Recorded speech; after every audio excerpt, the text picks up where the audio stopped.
तो आज हम एक ऐसी भूतिया कहानी की परतों को खोलने जा रहे हैं जो ये दिखाती है कि कैसे सिर्फ एक आवाज डर की एक पूरी दुनिया बना सकती है।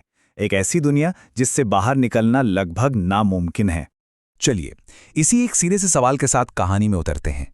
क्या सिर्फ एक मामूली सी आवाज, मतलब कदमों की एक हल्की सी आहट, किसी के लिए सबसे बड़े खौफ की वजह बन सकती है? भैरवपुर की इस कहानी में आहट सिर्फ एक शब्द नहीं रह जाता, वो खुद एक किरदार बन जाता है, कहानी का असली विलन। क्योंकि देखिए, सबसे पुराना डर तो अनदेखे का ही डर होता है, और आहट उसी अनदेखे डर की आवाज है।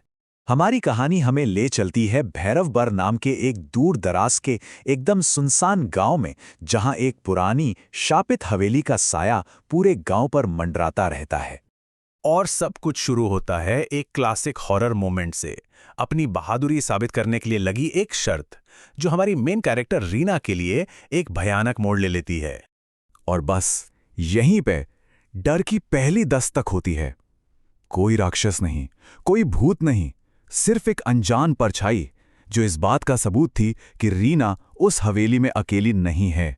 तो अब देखते हैं कि ये एक अकेली घटना कैसे एक बड़ी दहशत में बदल जाती है और धीरे धीरे पूरे के पूरे गांव को अपनी चपेट में ले लेती है। दिलचस्प बात यह है कि ये आहट किसी में फर्क नहीं करती। एक स्टूडेंट से लेकर एक पुलिस अफसर तक समाज के हर तबके के लोग इसका शिकार बनते हैं, और ये साफ हो जाता है कि इस डर से कोई भी महफूज नहीं है। खतरा अब सिर्फ महसूस नहीं होता, बल्कि फुसफुसाता है, नाम लेकर पुकारता है। ये आहट गांव के नाई रघुनाथ को सीधे सीधे धमकी देकर उसे पागलपन की हद तक पहुंचा देती है। यहां तक के लोगों की आस्था भी उन्हें नहीं बचा पाती। वो शक्ति गांव के पंडित जी के लिए खून से ये भयानक संदेश छोड़कर पवित्र जगहों को भी अपवित्र कर देती है। तो पैटर्न अब बिल्कुल साफ था। ये एक तरह का साइकोलॉजिकल टेरर है ना? शिकार एक ऐसी चीज से डर रहे हैं जिसे वे सुन तो सकते हैं पर देख नहीं सकते, और उससे लड़ तो बिल्कुल भी नहीं सकते। और यही बेबसी डर को कई गुना बढ़ा देती है। लेकिन डर हमेशा हावी नहीं रह सकता। अब यही डर एक संकल्प में बदल जाता है, जब एक छोटा सा ग्रुप ये तय करता है कि उन्हें इस आहट के स्रोत का सामना करना ही होगा। हमारी मेन कैरेक्टर रीना अब जवाब खोजने के लिए एक टीम बनाती है। इस टीम में हैं हर बात पर शक करने वाले टीचर अनिरुद्ध और लॉजिक से सोचने वाले पुलिस ऑफिसर अरविंद। तो अब डर, शक और तर्क तीनों एक साथ हैं। उनकी योजना बिल्कुल सीधी और साफ थी, लेकिन उतनी ही खतरनाक भी। आधी रात को हवेली में घुसकर सीधे रहस्य के दिल में, यानी उसके तहखाने में उतरना। और यहीं से कहानी अपने क्लाइमैक्स की तरफ बढ़ती है। हवेली के नीचे उस अंधेरे तहखाने में, जहां इस श्राप की असलियत का राज खुलने वाला है। उस ठंडे सीलन भरे तहखाने में डर और रहस्य का माहौल और भी गहरा हो जाता है, जब उन्हें उस अनदेखी शक्ति का एक सीधा संदेश मिलता है। अब जाकर ये साफ होता है कि दांव पर क्या लगा है। ये आहट सुनना कोई मामूली प्रेत बाधा नहीं, ये तो मौत की सजा है, एक डेथ सेंटेंस।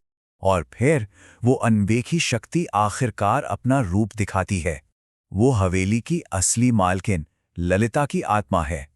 और यहीं इस पूरी कहानी का सबसे दर्दनाक सच सामने आता है। उसकी आवाज, उसकी आहट असल में उसके आखिरी पलों की गूंज है, जब उसे उसके ही पति ने इसी जगह जिंदा दफना दिया था। तो अब जब सच पता चल चुका है, टीम इस श्राप को खत्म करने की कोशिश करती है, और यहीं से कहानी अपने सबसे भयानक अंत की तरफ बढ़ती है। उन्हें लगा कि हवेली को जला देने से श्राप खत्म हो जाएगा, लेकिन उनका लॉजिकल सॉल्यूशन इस अलौकिक हकीकत के सामने बिल्कुल बेकार साबित हुआ। श्राप किसी जगह से नहीं, बल्कि उस दर्द की गूंज से बंधा था। और फिर आता है कहानी का फाइनल ट्विस्ट, जो दिखाता है कि डर कभी भी हवेली की दीवारों के अंदर कैद था ही नहीं। अब ये उन लोगों से जुड़ गया है जिन्होंने इसे सुना था, एक वायरस की तरह जो अब फैल चुका है। मतलब कहानी ने आहट के रहस्य को तो सुलझा दिया, पर उसके खौफ को खत्म नहीं कर पाई। आहट अब भी जिंदा है। तो हमने देखा कि कैसे एक साधारण सी आवाज डर का सबसे ताकतवर हथियार बन सकती है। कहानी तो खत्म हो गई, लेकिन जाते जाते ये हमें एक आखिरी परेशान करने वाले सवाल के साथ छोड़ जाती है।